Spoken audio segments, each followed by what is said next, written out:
नमस्कार, मैं डॉक्टर भास्कर भारद्वाज आप सभी का हार्दिक अभिनंदन और स्वागत करता हूं। आशा करता हूं कि आप बिल्कुल ठीक होंगे। आप सबको पता है, आपको समझ में आ गया होगा टाइटल पढ़ के ही कि मैं किस बारे में बात करने जा रहा हूं। ये सरासर गलत है जो हुआ है, आपको भी पता है, मुझे भी पता है। और मैं एक और बात इसमें कहना चाहता हूँ, क्या आपको या मुझे ये सोचना चाहिए इसमें गवर्नमेंट शामिल नहीं होगी?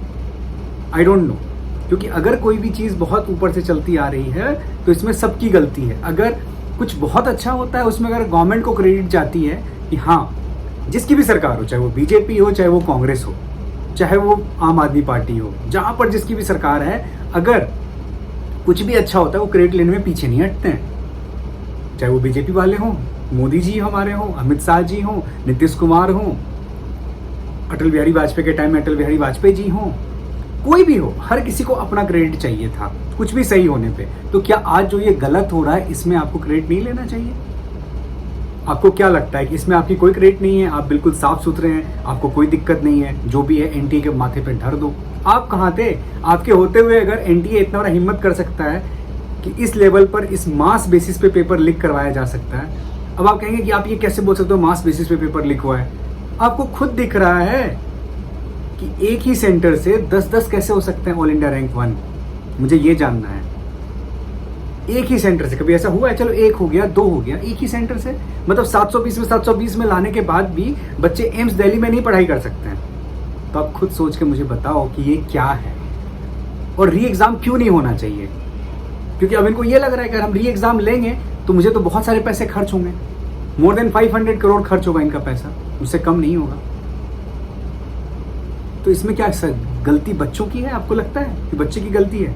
अगर आपसे गलती हुआ है, कहीं भी पेपर लीक हुआ है, तो री एग्जाम लो, फिर से एग्जाम लो। और बच्चे फीस तो नहीं भरेंगे दोबारा। क्यों भरेंगे बच्चे फीस दोबारा? उनकी गलती है क्या इसमें? नहीं है ना, तो वो दोबारा फीस नहीं भरेंगे, आप फिर से री एग्जाम लीजिए। नहीं तो इस लेवल पर चेक करो कि एक एक बच्चा पकड़ा जाए, क्योंकि ये मजाक तो है नहीं। कोई बच्चा ऐसा है जो कोटा में, मतलब मेरे पास मैसेज आते हैं, 5 साल से वो पढ़ाई कर रहे हैं, 5 ईयर्स, 5वां ड्रॉप था और इस बार उनके मार्क्स हैं 635, बट वो कोई कॉलेज नहीं मिलेगा, जनरल कैटेगरी है, नहीं मिलेगा कॉलेज, मैं जानता हूँ। और यही कट ऑफ रह गया, आपको ही पता है मुझसे बेटर कि उनको कोई भी कॉलेज नहीं मिलेगा। तो क्या ये सही है? आपको लगता है ये सही है? तो मेरा आप सबसे बस एक ही अनुरोध है कि प्लीज़ आप लोग मैक्सिमम लोगों तक ये वीडियो पहुँचाइए, उनको जागरूक कीजिए और उनको बोलिए, इस पर आवाज़ उठाएं। ये तो गलत है ना। आज एक बूथ पे अगर काउंटिंग गलत हो जा रही है तो चाहे वो बीजेपी की सरकार हो या कांग्रेस की सरकार हो, पूरा इलेक्शन रुकवा करके उस बूथ की फिर से जांच करवा देते हैं, वापस से वहां पर आप वोटिंग करवा देते हो। अगर मैं गलत कह रहा हूं तो आप मुझे बताइए, ऐसा नहीं हुआ है क्या? हुआ है। तो फिर यहां क्यों नहीं? आप सिर्फ 5 साल के लिए चुनते हैं हम आपको, सिर्फ 5 साल। मान लो जब कहीं गलती हो गई और कोई और प्राइम मिनिस्टर बन गया तो 5 साल की बात है, इसमें क्या, कौन सी बड़ी बात है? लेकिन जिस एग्जाम में ये घपला हुआ है, वहां जब एक लड़का या लड़की जब डॉक्टर बन के निकलेगा तो अगले 65 साल तक वो सर्विस देगा इस देश को।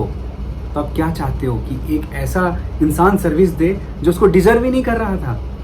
ये तो सरासर गलत है। मैं इसके खिलाफ हूँ। आप खिलाफ हो नहीं हो आई डोंट नो, लेकिन मैं खिलाफ हूँ। तो प्लीज़ टैग कीजिए नरेंद्र मोदी जी को, क्योंकि अभी तो प्राइम मिनिस्टर वही है ना, और आने वाले कल के प्राइम मिनिस्टर भी वही हैं, क्योंकि जैसे भी करके इलेक्शन तो उन्होंने ही जीता है। तो वापस से प्राइम मिनिस्टर आप बनने जा रहे हैं, तो प्राइम मिनिस्टर बनने जा रहे हो, शपथ लेने से पहले इसको भी सॉल्व कर दो ना, वो ज़्यादा बेटर रहेगा। तो अगर आपको लग रहा है कि मैं गलत बोल रहा हूँ तो प्लीज़ आप मुझे बताइए, कोई इशू नहीं है। बट राइट नाउ आप मेरे साथ हो, खिलाफ हो, वो मैटर नहीं करता।